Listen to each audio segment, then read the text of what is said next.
All right, Kevin, how you holding up? I'm doing okay. I'm trying to get a handle on my sleep schedule. I'm naturally a night owl, so I tend to go to bed around 3 and wake up around 11.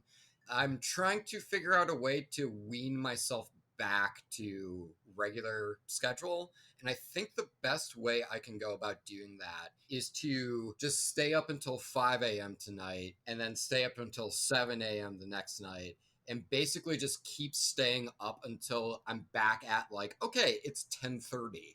And then I'll just be back at a normal schedule, but I'll just go around the clock in order to get there. Yeah, But yeah. if it works, it works, you know? How about you? How are you doing? I'm doing fine. Like my schedule has been completely normal. Jenny, my roommate, and I went to go pick up her wedding band today for Oh. the person she's going to be getting married to, me.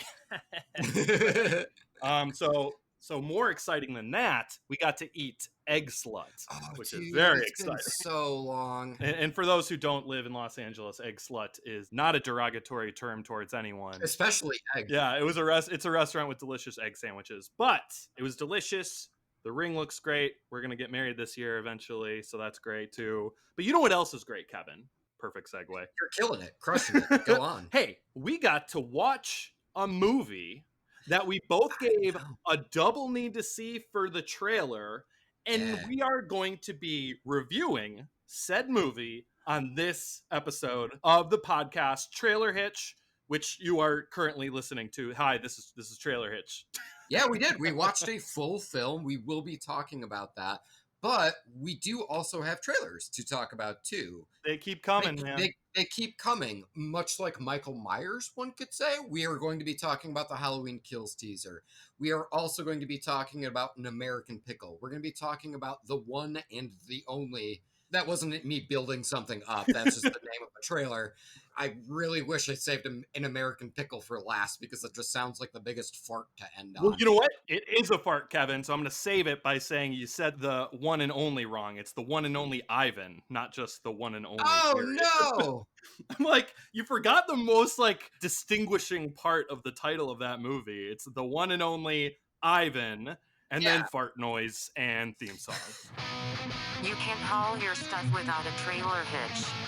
Trailer hitch.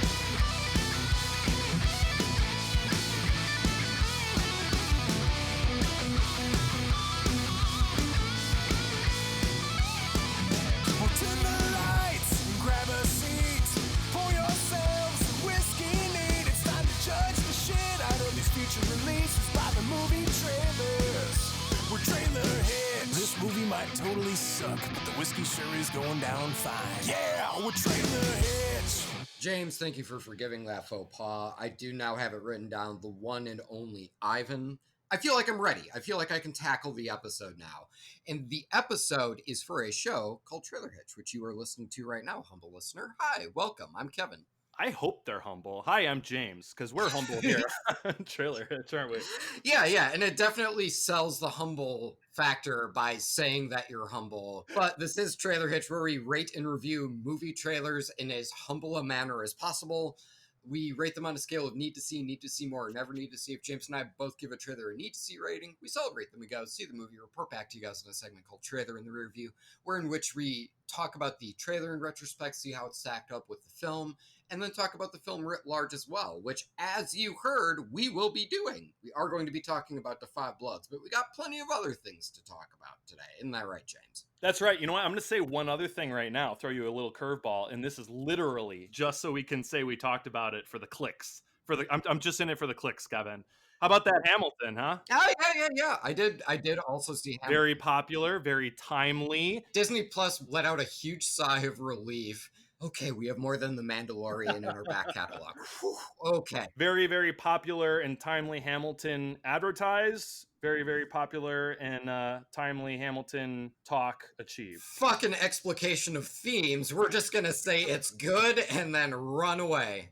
Just here for the clicks. Well, we are going to be running away, but we're going to want to keep running, James, because the first trailer we're going to be talking about does involve one Michael Myers. It is very much just a teaser. It's for Halloween Kills, follow up to 2018.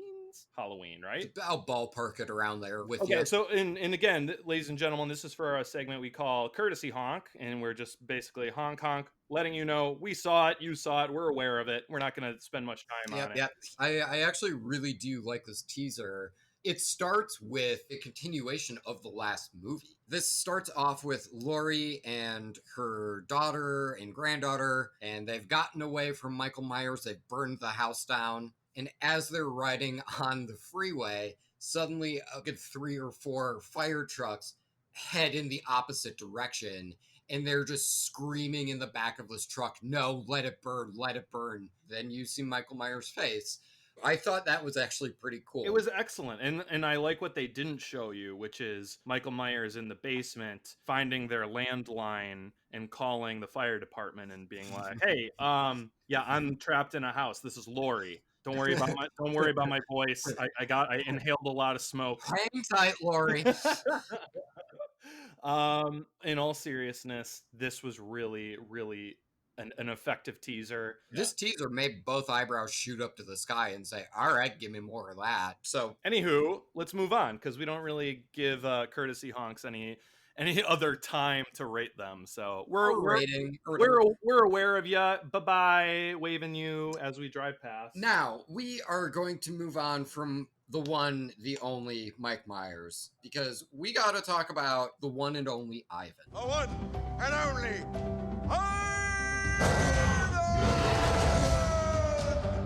Why do they want an angry gorilla anyway? Who's that? My sister. Where's your sister now? I don't remember. Whoa. Did you draw all these? A gorilla who draws. This painting is clearly a sign he wants to be free. The one and only Ivan. Ladies and gentlemen, the one and only Trailer Hitch is going to be talking about the one and only Ivan. This is directed by Thea Chirac, written by Mike White. This is starring Sam Rockwell, Angelina Jolie, Helen Mirren, Bryan Cranston, Danny DeVito.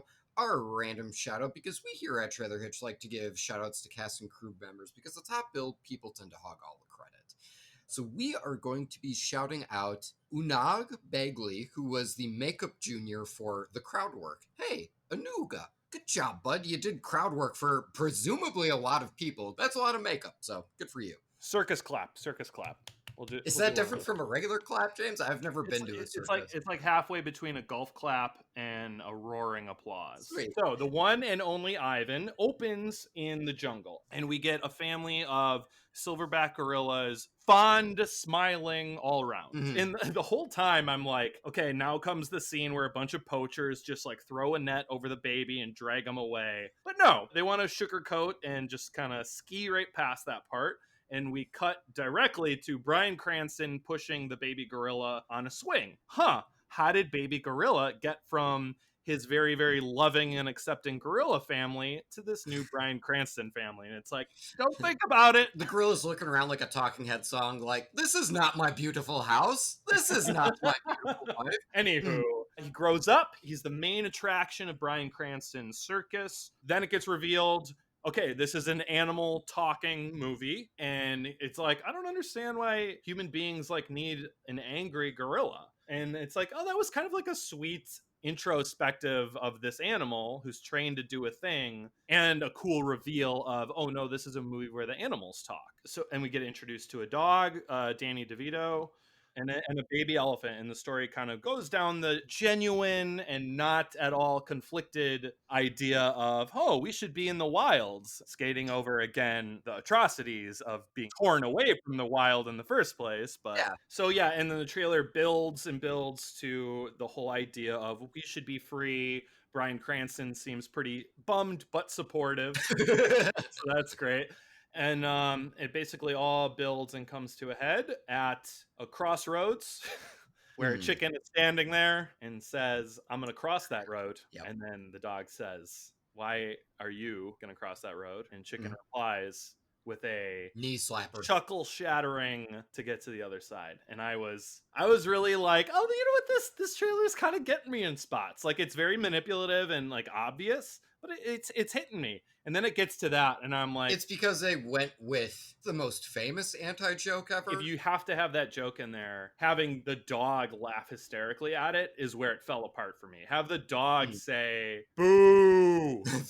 Anything would have been better than what I got at the end there. Yeah, there is humor in this that does land for me. Ivan turns out to be a pretty damn good artist. That's right, Yeah, the entire idea of him moving away from being the big scary gorilla and man, look at how he commands a color palette becomes more the shift. And there is a really good bit in the middle of the trailer where he's trying to attempt to draw.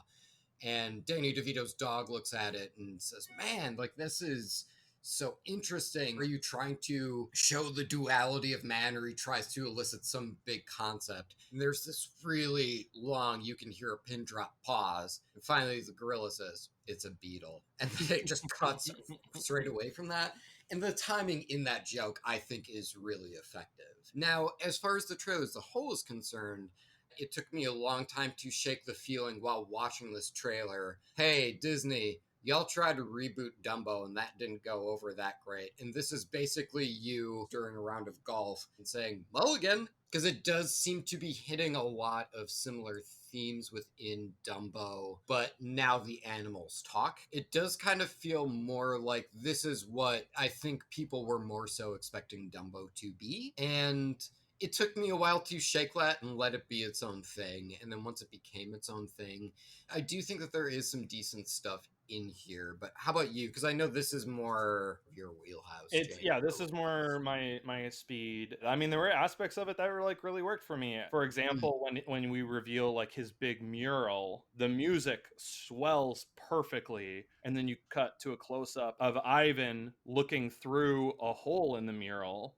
And then you cut to the reaction of the crowd and like this little girl just staring in awe at it kind of gave me goosebumps. And I'm like, why is a movie that I don't really care a whole lot about the plot giving me a reaction like that? And like you said, the humor hit in spots too. I think for me, a part of what really retained my attention, we're all contained right now and all are kind of pining for an idea of freedom and to be able to get out of our respective cages. And so, now that said, I mean, I'm not in the exact circumstances as a silverback gorilla that can paint, but I think that's a super interesting and apt reaction to it. I didn't have that reaction. I do think it is really interesting that Bryan Cranston is just the best fucking gorilla dad you can ask for. I think it might have been interesting to get a little bit more hesitation from Ivan because his adoptive gorilla dad is so supportive. Yeah, I mean, I think a more compelling and complicated, obviously not the same demographic, but telling of this kind of story would be Rise of the Planet of the Apes. I mean, that one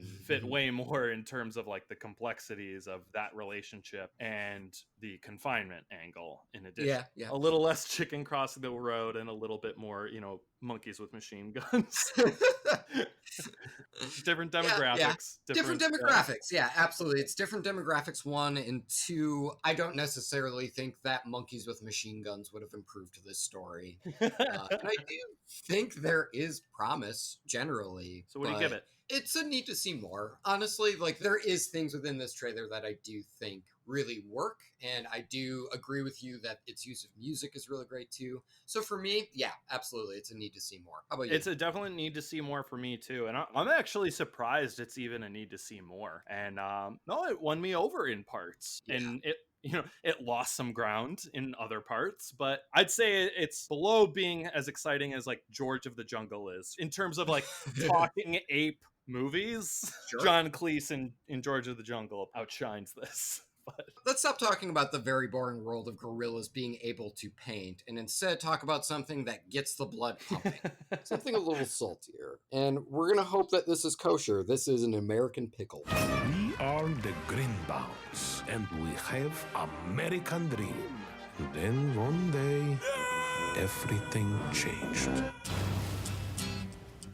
It's been 100 years. The pickle brine preserved him perfectly.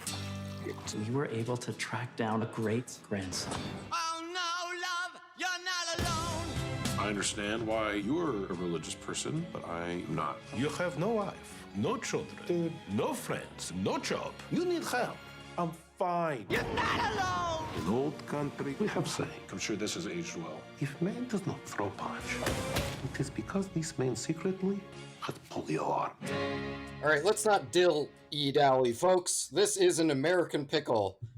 James told me to cheese up my delivery for that joke. I don't know if it makes it any better. I'm still not happy with it, but we got to keep going. You nailed it. Everyone will be Okay. talking about that joke for years to come. Amazing. Well, let's see if it lasts maybe about 100 years and then comes to in Brooklyn, eh? This is directed by Brandon Trost. This is written by Simon Rich. This is starring Seth Rogen again, Yorma Taccone, Sarah Snook.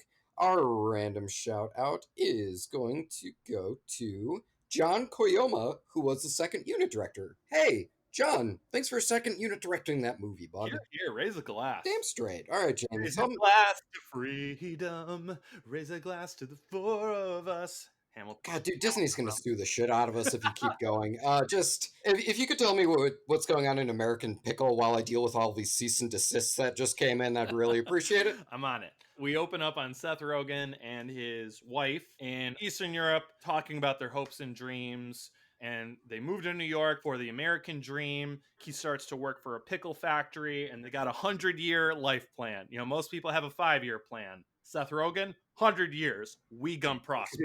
And of course, that is tragic setup for something to go horribly, horribly wrong for that plan. You know, the classic Joker origin story of falling in the vat of pickle juice. Anyway, so he opens his eyes, wakes up 100 years later, present day. Everyone he knows is dead. He's handling it like a champ, though, because he has religion.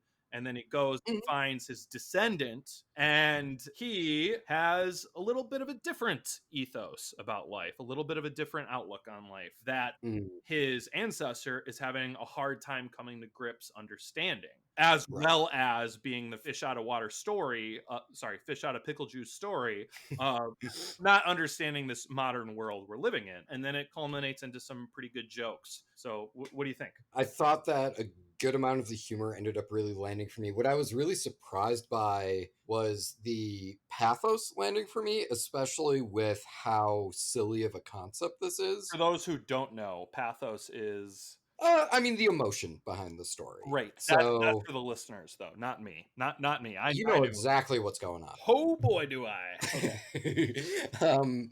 So yeah, the emotion of the story really did register with me, which I was very impressed with given how absurd the premise is. Because so much of the mindset of the older Seth Rogen character is basically to face your problems head on. And newer Seth Rogen, who had a job at a tech company recently laid off, should be applying that philosophy to his life. And a lot of the conflict between the two of them is more so understanding, hey, prospering and having a bloodline that lasts 100 years isn't really a thing with our generation, but I do really appreciate and like the humor here. The button, or if we're going with the Joker thing you had mentioned earlier, the killing joke for this is a David Bowie joke, which I think works largely by how Seth Rogen sells it. There have been plenty of David Bowie androgyny jokes, especially within the last 5 to 10 years.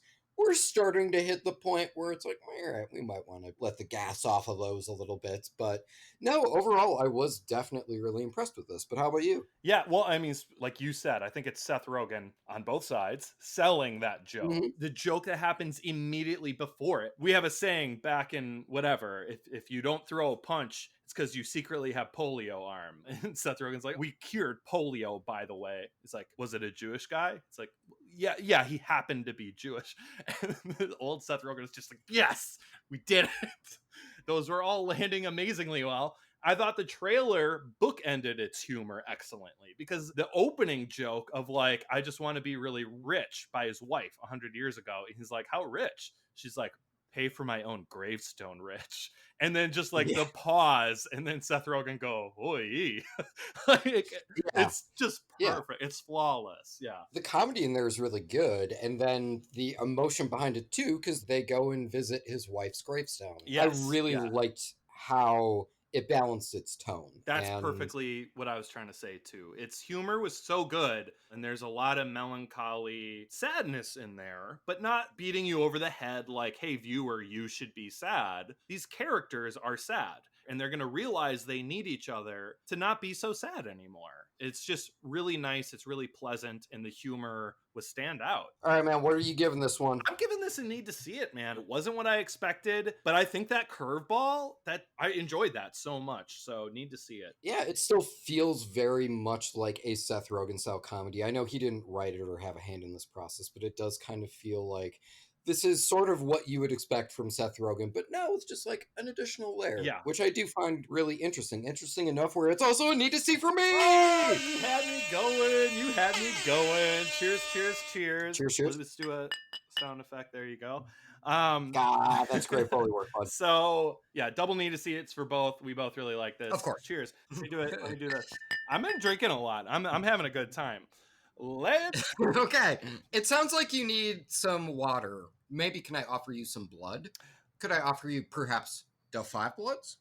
To drink? Yeah, that doesn't quite work. But Is it a vampire reference? You like Dracula. You like Dracula. I do love so Dracula. Keep drinking 5 bloods. That's a smorgasbord. It's a flight of blood. That's very, very nice, very nice. But alas, we're talking about the next Spike Lee joint.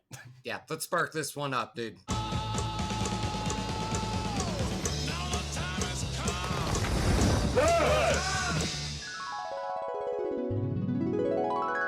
Holy fuck, I love this trailer. James, how about you? Yeah, this was very effective. I just thought this was a masterclass in trailer editing. Double need to see it. Hey! Hey, clink, clink, Kevin.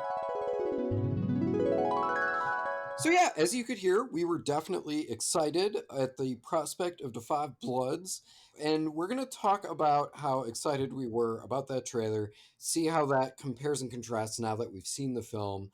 But first, we should probably address how we sound now, which is going to be slightly different. Slightly more intoxicated, slightly more tired, slightly more 6 hours older.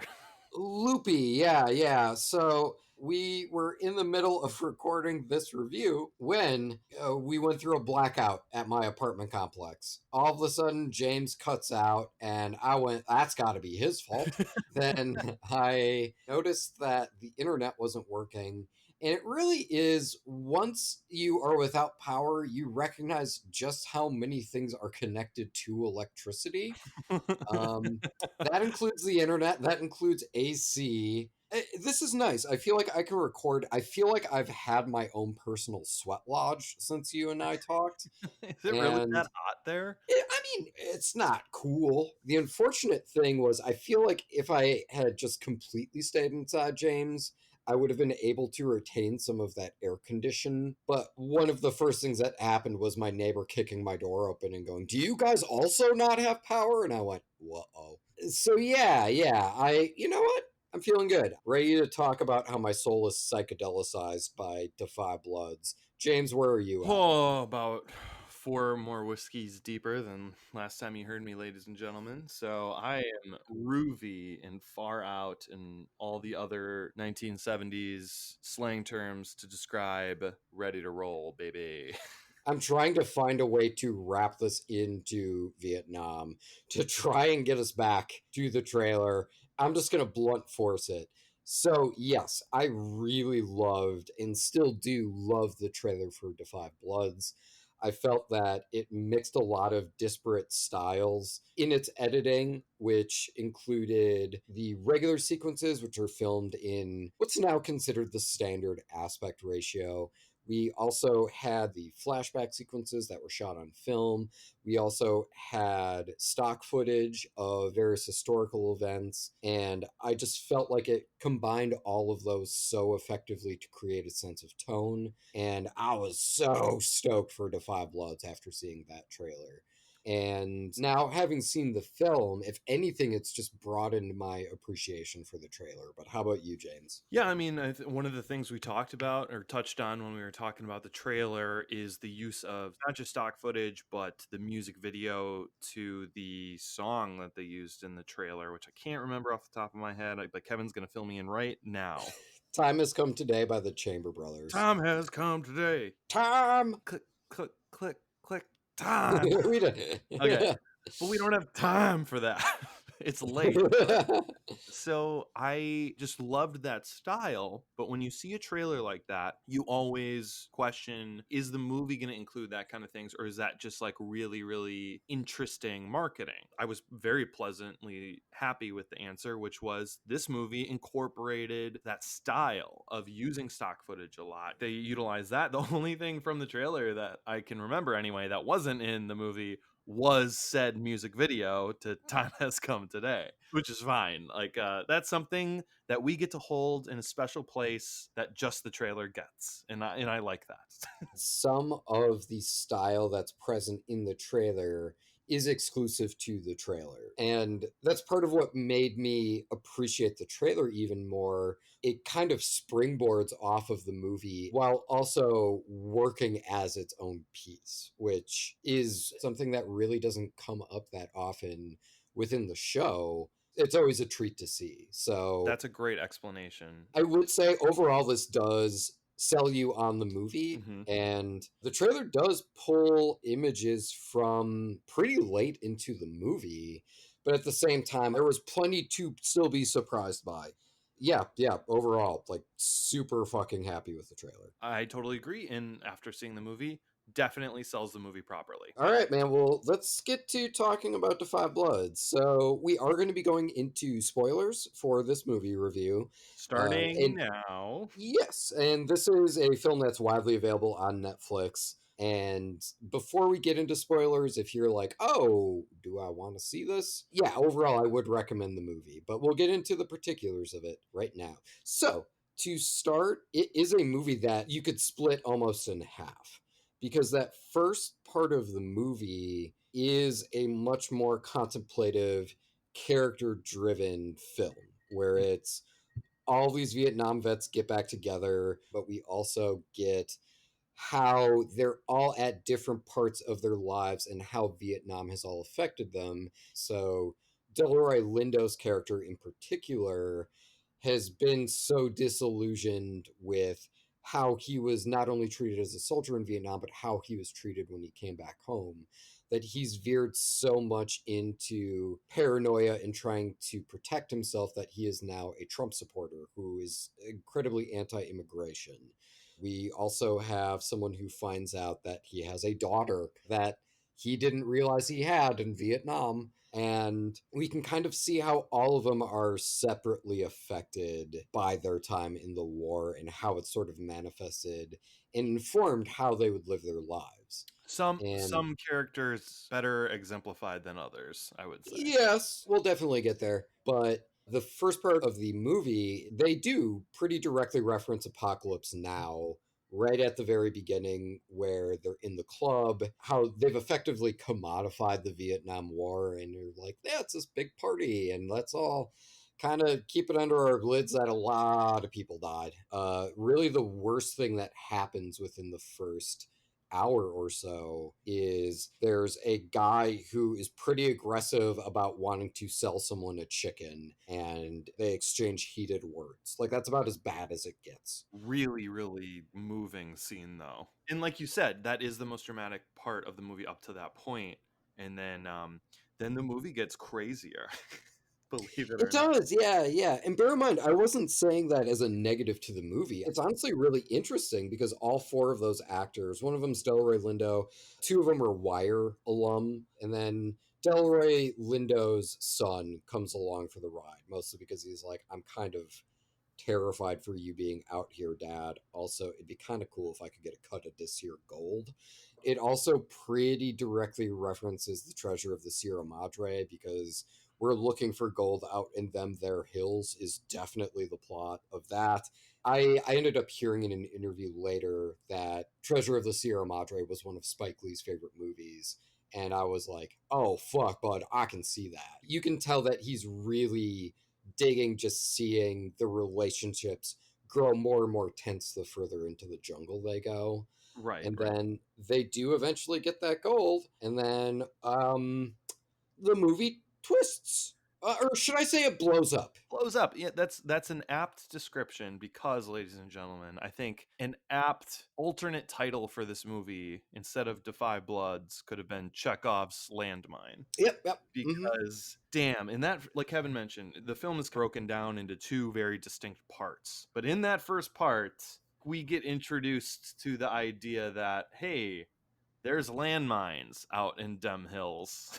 That happens relatively early. And ever since that scene where the son talks with the woman, Hetty, and talks all about landmines, they spend a lot of time on it. Every single second that takes place in the jungle, I am uneasy. I'm like, I feel like they will step on a landmine any second. And I think to myself, like, this is great tension building. This must be the ideas. Plant that idea in your head, and then every step they take, you're going to be concerned for them. And then I started to go through the movie, and I went, you know what? I don't think they thought I would still be holding on to this dread right now, because they find the first gold bar. The sun is dancing up and down, jumping from jungle spots to new jungle spots to unexplored jungle spots. And the music is on the level of them, not what the audience's dread is. So I'm like, I think the movie forgot that I would still be focused on this, and I am not celebrating. This is not a celebratory moment for me. Every single step they take, I am like, don't step there. Don't, oh my God, don't step there. Don't step there. And I wasn't really able to enjoy a lot of it because I'm just too concerned about stepping on landmines. And then eventually, I never forgot about it, but I did think for a second that they were doing the whole false promises with the Chekhov's landmine. Yeah, a red herring, until they didn't. Now, Kevin, that is where the movie explodes, as you say. Yes, indeed. Along with one of the Five Bloods.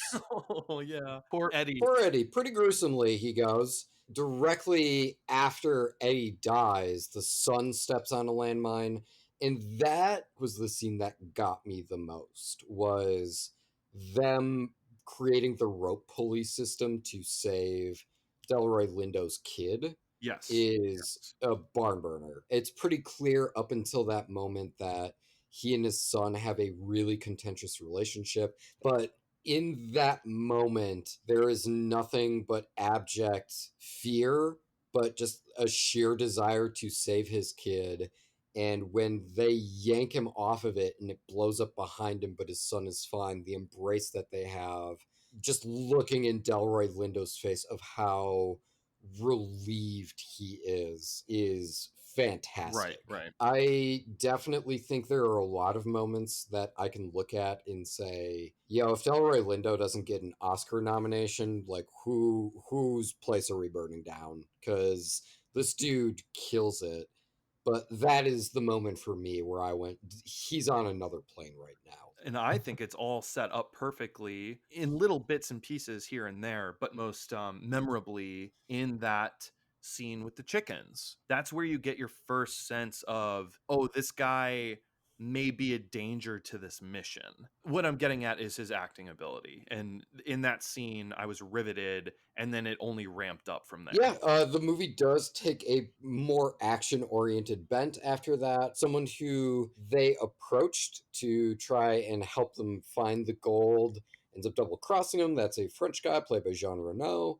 And of the Five Bloods, only one of them makes it. One plus a son are the only two that end up making it out of there.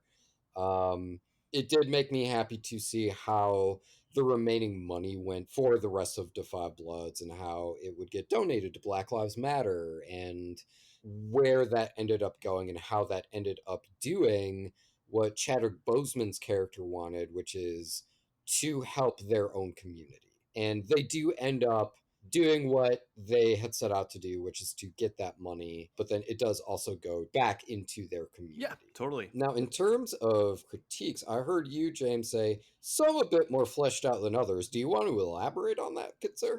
Sure, absolutely. So, the movie's called The Five Bloods. Otis is our main man. He is the guy who finds out he had a daughter in Vietnam the whole time. And you get the sense that he's kind of spearheading this operation. So we got Otis. We got Paul, the absolutely spectacularly future Oscar-nominated actor for this role, who is going off the deep end, and he's got his own issues. We got Eddie. Little less we know about him. He owns car dealerships. He's got a cool hat. He likes taking photos. Eddie's cool. And then we got a red shirt. We got a literal and figurative red shirt guy. Don't remember his name. He doesn't have a whole lot of backstory set up in the movie. He's the guy who holds the metal detector. But other than that, Kevin, he's really just there to jump on a grenade for everyone else. Yeah, that's Isaiah Whitlock Jr. His character name is Melvin. He's one of the guys from The Wire. And yeah, he's more or less functions as comic relief. Because Eddie, they give like an iota of backstory involving, I got a lot of money. Don't you worry about me. Yeah, all right, I don't have any money. And then as soon as he said that, there was this part of me that went, oh, I feel like this is, you don't want me to think about it too hard if this guy dies. And then he explodes. The way that scene is blocked with him, he keeps backing up. And I'm just, what is this direction? Where's he going? Nowhere. There's nowhere to go over there. The only reason he's backing up is so he can accidentally step on a landmine. It was just a little too telegraphed. And his whole like speech about like, oh, I'm actually broke. And like you said, that's all just like obvious buildup to like when he gets ripped away from us, we feel something. But they immediately smash to the sun stepping on a landmine, and that's when we get invested. So I don't find Eddie's character interesting at all. I don't find Melvin's character interesting at all. He didn't even get like a rousing speech right before his demise. He just yells grenade and jumps on a grenade that may or may not have really ended up hurting anyone anyway. It was a poor throw by the professional over here. Sure. Yeah, I really, the only standout thing I remember from Isaiah Whitlock Jr.'s character was there's a bit where he gives an extended shit. And that is super funny. That is something he would do on The Wire. The Wire isn't really a catchphrase kind of show, but that is something his character would do on The Wire. As a fan of The Wire, listen, it worked for me. I can be as snooty and as snotty as I want when people are like, oh my God, I recognize that Disney character. And it's like, you're being manipulated. But yeah, you give me Clay Davis from The Wire going, shit, again, and I'm going to lose my shit. We're all human. Everyone gets hit by different shit. For me, it's Clay Davis saying shit. Yes, but I completely agree with you that, like, especially with Eddie, I think that's the trouble with doing a slow build, character driven hour before we get to the action movie that it becomes in the back half. And that's, if any of these characters die, you are putting me in a position as a viewer where you need me to feel the weight of that. I was never really in a position where I felt like the weight of the characters' deaths meant as much to them as I was assuming it would, given how deep their bond was at the beginning of the film. Exactly. And yeah, you're completely right, dude. I mean, Isaiah Whitlock Jr. straight up jumps on a grenade for someone. Like, straight up sacrifices his life. And there's nothing. Like, I don't really see any of these characters' deaths really lingering enough with the characters. It's like the closest justification I can personally make to it is, you know, when you're in a wartime situation, you're kind of in a mode of, I might lose a friend at any moment. Right. And so, and bear in mind, that justification I have is not super satisfying to me either. I definitely think that it would have been far more interesting to see the deaths of those characters really start to fracture the group. And something else too is Spike Lee has literally never been known as a subtle director. Like, Spike Lee is about as sledgehammery as you can get with a tone and a theme. You know, like, you know what you get going in. Okay. I'm totally fine with that. I was more than happy to be on board with it. The only time I bumped on it was in the beginning when they're walking through Saigon. They take a moment to say, like, oh, yeah, Hollywood really hasn't portrayed stories about Black Vietnam soldiers. And, oh, we have this hero and this hero. And, yeah, Hollywood would never make a movie like that. That was the only time I bumped on it because, one, it's like, we're making a movie about Black Vietnam heroes like right now, and like you can just be showing me that in this moment. Two, by showing me like the real heroes, it's like, okay, that's cool that you want to pay tribute to them in some way, but now there is a part of me that kind of want their story, and that's good. Like, it's good to make me want that because then I want to see more stories about Black life in Vietnam. And I think that in that sense, it's effective. But when you cold stop your movie that is already portraying a Black experience in Vietnam to say, oh, there are also these other Black stories in Vietnam we could be talking about, but instead we're talking about this one, there's a part of me that steps back and says, well, why aren't we seeing those other ones too? Sure. And it did really feel like we're going to take 5 more or less to say, boy, there sure aren't a lot of movies like the one you're watching right now. And I felt like that kind of got in the way of the movie instead of adding more to it. I think that's fair. That particular scene didn't bump me. And who knows, maybe I don't get bothered by a whole lot of thematic things. The things I get hung up on are more like story making things and devices like that. Like 100%, yeah. Like I said, the landmine, Chekhov's landmine, like it pulled me out of the movie for like an hour. Like that's like, you clearly wanted me to forget about the landmines and I never did. So there's that. There's the coincidence of the son finding a gold bar. Just, they're lost. They don't know where the treasure is. It's like, oh, we're at the right coordinates. It's not here. Oh no. Where are you going? Well, I gotta take a dump. And so he goes and he starts digging his hole, and then he just happens to stumble across like one place, one stray gold bar, and I'm like, the odds are pretty wild that he had to go to the bathroom at that exact moment. It's convenient. Those are the kinds of things that get me all bumped up. But having said that, I don't want to harp too much on things I didn't like because they're few and far between. Because I was enjoying this movie, man. There's a lot to love in this movie. I haven't seen a Spike Lee joint in a very long time. Did you miss Black Klansman? I miss Black Klansman, and I'll see it eventually. Anyway, long story short, I don't know if I've really seen a Spike Lee movie since Inside Man. Sure. Have you? A very long time ago. Have you seen Do the Right Thing? I've never seen Do the Right Thing. Oh shit, that's a good one. So yeah, I'm not a big Spike Lee aficionado, but I knew I was head over heels in love with Black Klansman after the trailer. Still haven't seen it. I knew I was head over heels in love with the trailer for Defy Bloods, and now having seen it, I am very satisfied with that, and I can't wait to see Black Klansman now. I generally, I am a fan of Spike Lee. And yeah, I'm in the same boat as you, where overall I did really enjoy it. I really liked a lot of these stylistic choices. And to flashback to when I said we'd talk about the flashbacks, I really liked the choice of having the actors as they were as older men in the flashbacks. I thought it did a really great job of connecting the men to their past selves, but in a way where it's like they still haven't really left that headspace. Yeah, they're still there.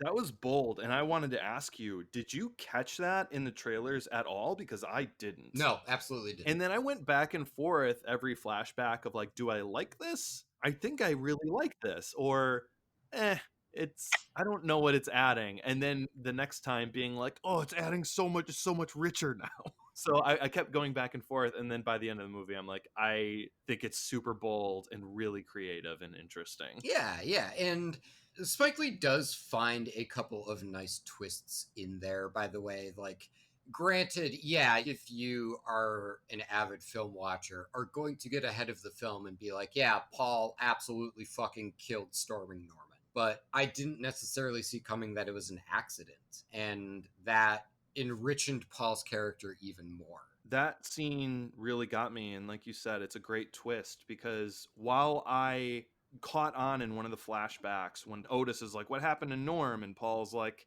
he got shot, killed in action, don't worry about it, and we didn't see it happen. Yeah, instantly you're like, oh, something's off there. But I didn't necessarily piece together that he killed him yet. I just thought, oh, maybe Norm got like pegged down by an enemy and Paul just like let him die. Like that's the Sure. extent of what I thought. So when we get to that flashback where Paul actually accidentally shoots him, that was a twist for me. But then during the scene, I was like, I don't understand why this is a big deal. It was clearly an accident. Like, I don't get this. Where is the drama here? And then it dawned on me, and I'm like, oh, James, you're a fucking idiot. That is the drama. He's never been able to forgive himself. And in Yeah. my head, I was just like thinking about like the literal of it, of like, oh, literally it wasn't his fault. But I'm like, oh, that's not the point. The point is this man's life was ruined, possibly mostly because of that moment. Yes. And he was never able to forgive himself. And dude, we keep coming back to this guy needs an Oscar for this performance. And Yeah. you can point to literally any act of the movie, any scene in any act, and use that as like his real clip for why he should get it. Yeah, and some stuff I just wanted to call out. Spike Lee, especially when he was first starting out, I'm sorry if this indirectly gives something away about Do the Right Thing. But the 35-year-old movie. Sure. Spike Lee is usually marked by being pretty fucking angry. And bear in mind, good reason to be angry. I don't think anyone would take that away from him. Because the Knicks suck. Yeah, exactly. It's just all pent up rage about the Knicks. But then eventually we're going to see a flashback where, Spike Lee accidentally just like whacks a Knicks player in the knee, and all of a sudden, oh no, now we're going to suck all season. And he's just holding that against himself. Yeah, absolutely, man. But what was really interesting about this was how hopeful the note was this ended on. That's really interesting for me to see out of a Spike Lee movie, because he generally is comfortable with making you uncomfortable and comfortable with leaving you feeling uncomfortable when you're done watching his films. And noting how the conflict of race isn't something that is ever going to necessarily be solved entirely, and how we're always going to have these wounds, and we're always going to have to keep fighting the worst impulses those wounds bring up. And usually that makes for dour endings. And Da 5 Bloods was very uplifting at the end. I mean, seeing the Black Lives Matter group and then doing I'm sorry I don't know the name of it, and I have to call it the Brady Bunch move, but they do the Brady Bunch move, where you get all of those various Black Lives Matter activists on screen at the same time.